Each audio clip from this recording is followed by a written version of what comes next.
আমরা আজকে যে বিষয়টা নিয়ে আলোচনা করব তা হলো আয়তঘন বা সমকোণী চৌপট। আয়তঘন যার ইংরেজি হচ্ছে কিউবয়েড, সমকোণী চৌপট যার ইংরেজি হচ্ছে রেক্ট্যাঙ্গুলার প্যারালালেপিপেড। এই আয়তঘন বা সমকোণী চৌপট আসলে কি? আয়তঘন ও সমকোণী চৌপট আসলে এক ধরনের ঘনবস্তু। তাহলে এই যে ঘনবস্তু, আগে আমরা জেনে নেব ঘনবস্তু সম্পর্কে।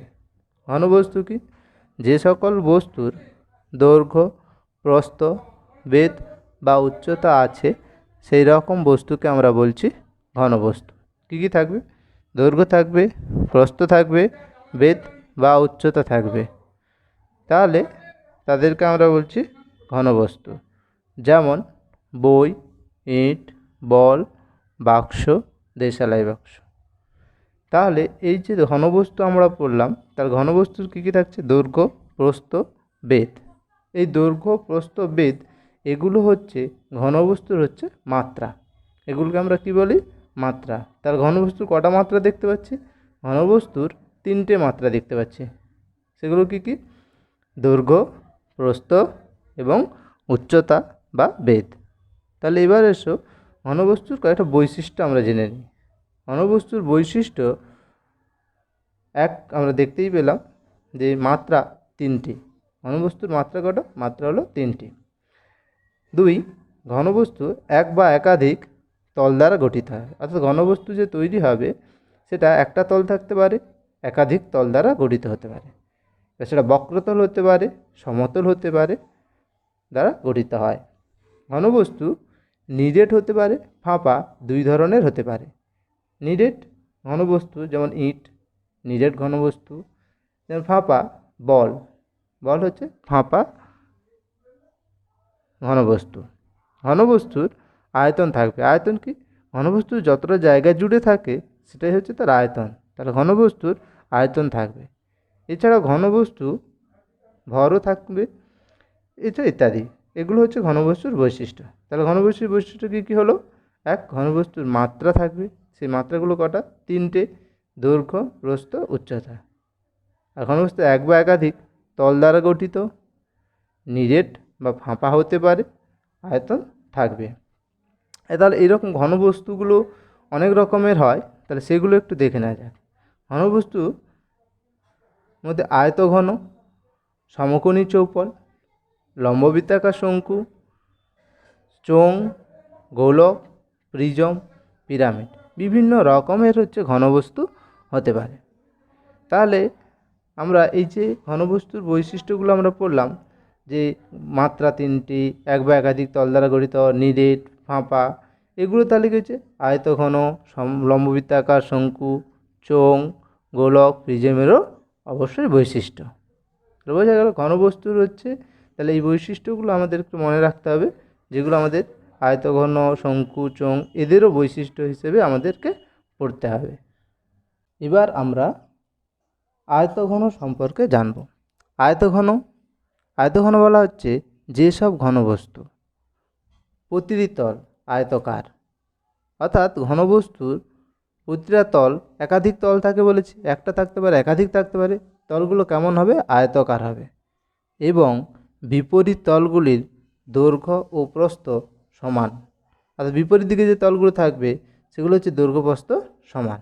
এবং সন্নিহিত তলগুলি, অর্থাৎ পাশাপাশি যে তলগুলো অবস্থিত, তারা পরস্পরের উপর লম্বভাবে অবস্থিত। তখন এই ঘনবস্তুকে বলা হচ্ছে আয়তঘন বা সমকোণী চৌপট। যেমন আমরা বলতে পারি বই, ইট, দেশালাই বক্স ইত্যাদি। এবার ছবির দিকে আসি। ছবিতে কি বলা হচ্ছে? ছবিতে একটা ঘনবস্তু আছে, তলগুলো কেমন? ডি, সি, জি, এইচ, এটা একটা তল। তলটা দেখতে কেমন? তলটা দেখতে হচ্ছে আয়তকার। এবং অন্যান্য তলগুলো যদি আমরা ভালো করে দেখি তাহলে প্রত্যেকটা তল কি হচ্ছে? আয়তকার। এবং কি বলা আছে? বিপরীত তল। অর্থাৎ ডি, সি, জি, এইচ এই একটা তল, এর বিপরীত তল কোনটা? এ, বি, এফ, ই, এই তলটা কি হচ্ছে? বিপরীত তল। এবং এই তল দুটো কি হচ্ছে? সমান। সন্নিহিত তল অর্থাৎ পাশাপাশি তল কোথা? ডি, সি, জি, এইচ এবং তার পাশে অবস্থিত বি, সি, জি এফ এই দুটো তল পরস্পরের উপর লম্বভাবে অবস্থিত, তখন এই ঘনবস্তুকে বলা হচ্ছে আয়তঘন। একটু আমরা ভালো করে দেখে নিই। এটা আমরা একটা দেশালাই বক্স নিয়েছি, তাহলে দেশালাই বক্সের এইগুলোকে বলা হচ্ছে তল। তাহলে এটা একটা তল, এটা একটা তল, এদিকে তল, আবার ঘুরে এদিকে এদিকে তল, আবার এদিকে একটা তল, এদিকে একটা তল। তাহলে প্রত্যেকটা তল তল কি বলা আছে, তাহলে এই তলটা দেখতে কেমন, এই তলটা হচ্ছে আয়তকার। তাহলে প্রত্যেকটা তলই দেখতে হচ্ছে কী হচ্ছে আয়তকার। তাহলে বোঝালো যে প্রতিটি তল হবে আয়তকার। বিপরীত তল কী বলছে সমান, তাহলে এই তলটার সঙ্গে এর বিপরীত দিকে তল কোনটা, এটা। তাহলে এর সঙ্গে এই তলটা কী হচ্ছে সমান, দৈর্ঘ্যপ্রস্থ সমান।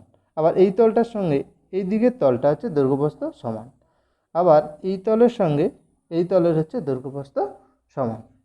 এবং পাশাপাশি তল, অর্থাৎ এই তলটা দেখতে পাচ্ছি, আবার এই তলটা দেখতে পাচ্ছি, এই তলটা হচ্ছে পরস্পরের উপর হচ্ছে লম্বভাবে অবস্থিত। তাহলে এই ঘনবস্তুটাকে বলা হচ্ছে কি হচ্ছে আয়তঘন। এবার এই ঘনবস্তুটা যদি আমরা সমতলের উপর রেখে দিই, তাহলে এই যে সমতলের সঙ্গে একটা তলকে হচ্ছে স্পর্শ করে আছে, তাহলে সমতলের সঙ্গে যে তলটা স্পর্শ করে আছে সেই তলটাকে আমরা বলছি হচ্ছে এই আয়তঘনের হচ্ছে ভূমি। তাহলে এখানে ছবিতে দেখো এই যে ঘনবস্তুটা দেখতে পাচ্ছি আয়তঘন, তাহলে এই আয়তঘনর এ বি সি ডি সমতলকে নিচে স্পর্শ করে আছে, বা আয়তঘনটা ওই ভূমির উপর ওই তলের উপর দাঁড়িয়ে আছে, তাহলে ওই তলটাকে আমরা তখন বলছি কি হচ্ছে ভূমি। তাহলে এখানে আয়তঘনের ভূমি কোনটা, এ বি সি ডি, এটা হচ্ছে আয়তঘনের ভূমি। যেহেতু আয়তঘন একটা ঘন বস্তু, তাহলে কটা মাত্রা থাকবে, আমরা এর আগেই পড়েছি যেহেতু আয়তঘন এবং ঘন বস্তু, তাহলে এর মাত্রা কটা থাকবে, তিনটে। তাহলে এখানে মাত্রাগুলো কোনটা, এ বি এটা একটা মাত্রা, বিসি ধরতে পারি অথবা এডি ধরতে পারি, এটা একটা মাত্রা অর্থাৎ প্রস্থ ধরতে পারি, আর এই অথবা এফবি এটা একটা মাত্রা। তাহলে মাত্রাগুলো কটা থাকবে, মাত্রাগুলো হচ্ছে তিনটে। তাহলে আমরা এখানে আয়তঘনের মাত্রাগুলো আমরা দেখলাম যে তিনটে মাত্রা। এবার আসো তল। তাহলে আয়তঘনের তল কটা, যদি একটু ভালো করে দেখি, তাহলে আয়তঘনের তল হচ্ছে একটা, দুটো, তিনটে, চারটে, পাঁচটা, ছটা, আর টোটাল হচ্ছে 6টি তল আছে। এখানে একটু দেখো একটা, দুটো, তিনটে, চারটে, পাঁচটা, ছটা, এদিকে যেন ছটা। তাহলে আয়তঘনে কটা তল আছে, আয়তঘনের হচ্ছে 6টি তল আছে। তাহলে এরপরে আসো ধার বা প্রান্তিকে।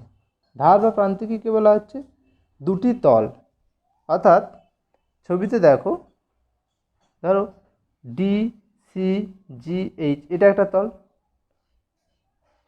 বি সি জি এফ এটা একটা তল। তাহলে দুটো তল যে রেখাংশে ছেদ করেছে, অর্থাৎ সিজি রেখাংশে ছেদ করেছে, তাহলে এই সিজি রেখাংশটাকে বলা হচ্ছে ধার বা প্রান্তিকে। তাহলে এইরকম কতগুলো ধার বা প্রান্তিকে আছে, এইরকম মোট 12টা ধার বা প্রান্তিকে আছে। সিজি, ডিসি, ডিএইচ, এইচজি এরকম করে আমরা যদি দেখি, তাহলে একটা আয়তঘনের মোট 12টা হচ্ছে ধার বা প্রান্তিকে আছে। এরপরে আসো শীর্ষবিন্দু। শীর্ষবিন্দু কি, আয়তঘনের ধারগুলি, অর্থাৎ একটা ধার যেগুলো আমরা দেখলাম সেগুলো যে বিন্দুতে ছেদ করেছে বা মিলিত হয়েছে সেই বিন্দুটাকে বলা হচ্ছে শীর্ষবিন্দু। তাহলে ধারগুলি যে বিন্দুতে মিলিত হয়েছে মানে দেখো এখানে ডিসি একটা ধার, সিজি একটা ধার, বিসি একটা ধার, তাহলে কোথায় মিলিত হয়েছে, সি বিন্দুতে মিলিত হয়েছে। তাহলে সি বিন্দুটাকে বলা হচ্ছে শীর্ষ বিন্দু। একই রকম দেখো ডি বিন্দুতে মিলিত হয়েছে, এই ধার এডি ধার, সিডি ধার, এইচডি ধার ডি বিন্দুতে মিলিত হয়েছে, তাহলে ডি হচ্ছে শীর্ষবিন্দু। তাহলে এইরকম কটা শীর্ষবিন্দু দেখতে পাচ্ছি, একটা, দুটো, তিনটে, চারটে, পাঁচটা, ছটা, সাতটা, আটটা। তাহলে মোট কতগুলো শীর্ষবিন্দু দেখতে পাচ্ছি, মোট হচ্ছে 8টি শীর্ষবিন্দু দেখতে পাচ্ছি। এরপরে আসো কর্ণ। কর্ণ কি বলছে, কর্ণ হচ্ছে মোট 4টি কর্ণ আছে। আয়তঘনের মোট 4টি কর্ণ আছে। কর্ণ কী করে হয়, কর্ণ যদি আমরা এই যে শীর্ষবিন্দু দেখলাম, যদি বিপরীত শীর্ষবিন্দুগুলোকে যোগ করে দিই তাহলে যে রেখাংশটা পাবো সেটা হচ্ছে কর্ণ। অর্থাৎ ছবির দিকে তাকাও, এর সঙ্গে জি, এটা একটা শীর্ষবিন্দু, এর বিপরীত শীর্ষবিন্দুটা জি, তাহলে এ আর জি যদি যোগ করি যে রেখাংশ পাবো সেটা হচ্ছে একটা কর্ণ। ডির সঙ্গে এফ যদি যোগ করি তাহলে সেটা একটা কর্ণ, ইর সঙ্গে সি যোগ করলে সেটা একটা কর্ণ, এবং এইচের সঙ্গে বি যোগ করলে অর্থাৎ বিপরীত শীর্ষবিন্দুকে যোগ করলে যে রেখাংশ পাবো সেটা হচ্ছে কর্ণ। তাহলে কতগুলো কর্ণ পাচ্ছি? 4টে কর্ণ পাচ্ছি। তাহলে এগুলো আমরা জানলাম। তাহলে এগুলো থেকে আমরা কীভাবে কাজে লাগাবো বা কীভাবে আমাদের একটা অঙ্ক পড়তে পারে পরীক্ষায় সেটা আমরা এখন দেখব। এইখানে আসো, এখানে কি বলেছে, একটি আয়তঘনের তল সংখ্যা এক্স, ধার সংখ্যা ওয়াই, শীর্ষবিন্দুর সংখ্যা জেড এবং কর্ণের সংখ্যা পি হলে x minus y plus z plus p সমান কত? এই মানটা আমাকে নির্ণয় করতে হবে। তাহলে এখানে কি বলা আছে? তল সংখ্যা। তাহলে এক্সের মান কত? কতগুলো তল আমরা দেখলাম যে এখানে হচ্ছে 6টি তল। তাহলে এক্সের মান কত? 6। ধার সংখ্যা, ধার সংখ্যা কত দিলাম? 12। তাহলে ধার সংখ্যা 12 যদি হয় তাহলে ওয়াইয়ের মান কত? 12। তাহলে ওয়াইয়ের মান কত? 12। শীর্ষবিন্দুর সংখ্যা জেড, তাহলে শীর্ষবিন্দুর সংখ্যা যদি জেড হয় তাহলে কতগুলো দেখলাম? 8। তাহলে জেডের মান কত? 8। কর্ণের সংখ্যা পি, কর্ণের পি সমান তাহলে কত হবে? 4, কারণ কর্ণ সংখ্যা আমরা জানি 4। তাহলে পি, তাহলে এটা ক্যালকুলেশন করলে 6।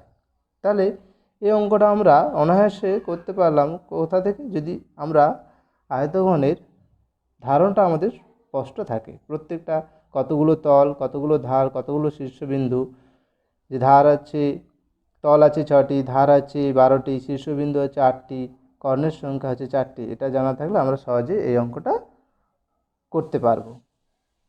আশা করছি সবাই বুঝতে পারছো কেন আমরা এই জিনিসগুলো পড়বো। তাহলে এগুলো আমাদের মনে রাখতে হবে। আমরা আয়তঘন সম্পর্কে জানলাম।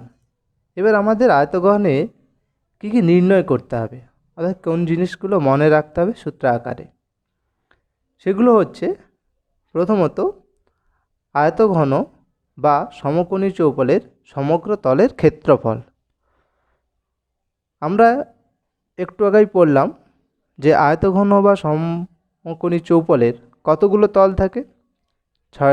6টা তল থাকে এবং প্রত্যেকটা তল হচ্ছে আয়তকার এবং বিপরীত তলগুলো হচ্ছে পরস্পর সমান। তাহলে ছবিতে দেখো, তাহলে আমরা একটু আগে দেখলাম যে জিসি ডিএইচ এইটা একটা তল, তাহলে এর ক্ষেত্রফল কী হবে? যেহেতু এটা আয়তকার, আমরা আয়তক্ষেত্রের ক্ষেত্রফল কি জানি? দৈর্ঘ্য গুণিত প্রস্থ। আবার দেখো এ বি সি ডি এটা একটা তল, তাহলে এরও ক্ষেত্রফল আয়তকার, তাহলে এরও সূত্র একই রকমভাবে আমাদের করতে হবে। তাহলে 6টা তল আছে, 6টা তলের মধ্যে যেহেতু বিপরীত তলগুলো সমান, তাই আমি এখানে কি লিখেছি যে 2 গুণিতক যেহেতু এ বি সি ডি, অর্থাৎ এ বি সি ডি এই তলের সঙ্গে ই এফ জি এইচ এই তলটা সমান, তাহলে আমরা এই জন্য দুটো তল, একটা তলের ক্ষেত্রফল বের করে তাকে 2 দিয়ে গুণ করে দিলে আমরা দুটো তলের ক্ষেত্রফল পেয়ে যাব। তাই আমি এখানে লিখেছি কি, লেখা হয়েছে 2 গুণিত এ বি সি ডি তলের ক্ষেত্রফল, একই রকমভাবে লেখা হয়েছে 2 গুণিত ডিসিজিএইচ ডিসিজিএইচ তলের ক্ষেত্রফল, আবার 2 গুণিত জি এফ বি সি তলের ক্ষেত্রফল। তাহলে আমরা টোটাল 6টা তলের ক্ষেত্রফল পেয়ে গেলাম। তাহলে এখানে এবার আছে 2 প্রত্যেকটাতে আছে, তাহলে 2কে আমরা কী হলো কমন হিসেবে বাইরে লিখে দিলাম। এবার এ বি সি ডি, তাহলে এ বি সি ডি এই তলের ক্ষেত্রফল কী হবে? তাহলে দৈর্ঘ্য কোনটা? এ বি, তাহলে এটা হচ্ছে আমরা দৈর্ঘ্য, আর বিসিটা কি? প্রস্থ। তাহলে কি লেখা আছে? দৈর্ঘ্য গুণিত প্রস্থ। এরপরে কি বলা আছে? ডিসিজিএইচ ডিসিজিএইচ, তাহলে এর ক্ষেত্রে এটা কি? দৈর্ঘ্য, আর এটা কি? উচ্চতা। তাহলে এর ক্ষেত্রফল কি হয়ে যাবে? তাহলে দৈর্ঘ্য গুণিত উচ্চতা। জিএফবিসি জিএফবিসি এর তাহলে ক্ষেত্রফল কী হয়ে যাবে? তাহলে এর কি? প্রস্থ আছে আর উচ্চতা, তাহলে প্রস্থ গুণিত উচ্চতা। এবং একক কী হবে, বর্গ একক। তাহলে সমকোণী চৌপল বা আয়তঘনের সমগ্র তলের ক্ষেত্রফল কী হবে, 2 গুণিত দৈর্ঘ্য গুণিত প্রস্থ যুক্ত দৈর্ঘ্য গুণিত উচ্চতা যুক্ত প্রস্থ গুণিত উচ্চতা বর্গ একক। বোঝা গেল? এরপরে আসি আয়তঘনের পার্শ্বতলের ক্ষেত্রফল। পার্শ্বতল বলতে চার পাশের তল, তার মানে দুটো তল বাদ যাচ্ছে, একটা কী হচ্ছে, ভূমি বাদ যাচ্ছে এবং তার বিপরীত তলটা বাদ যাচ্ছে।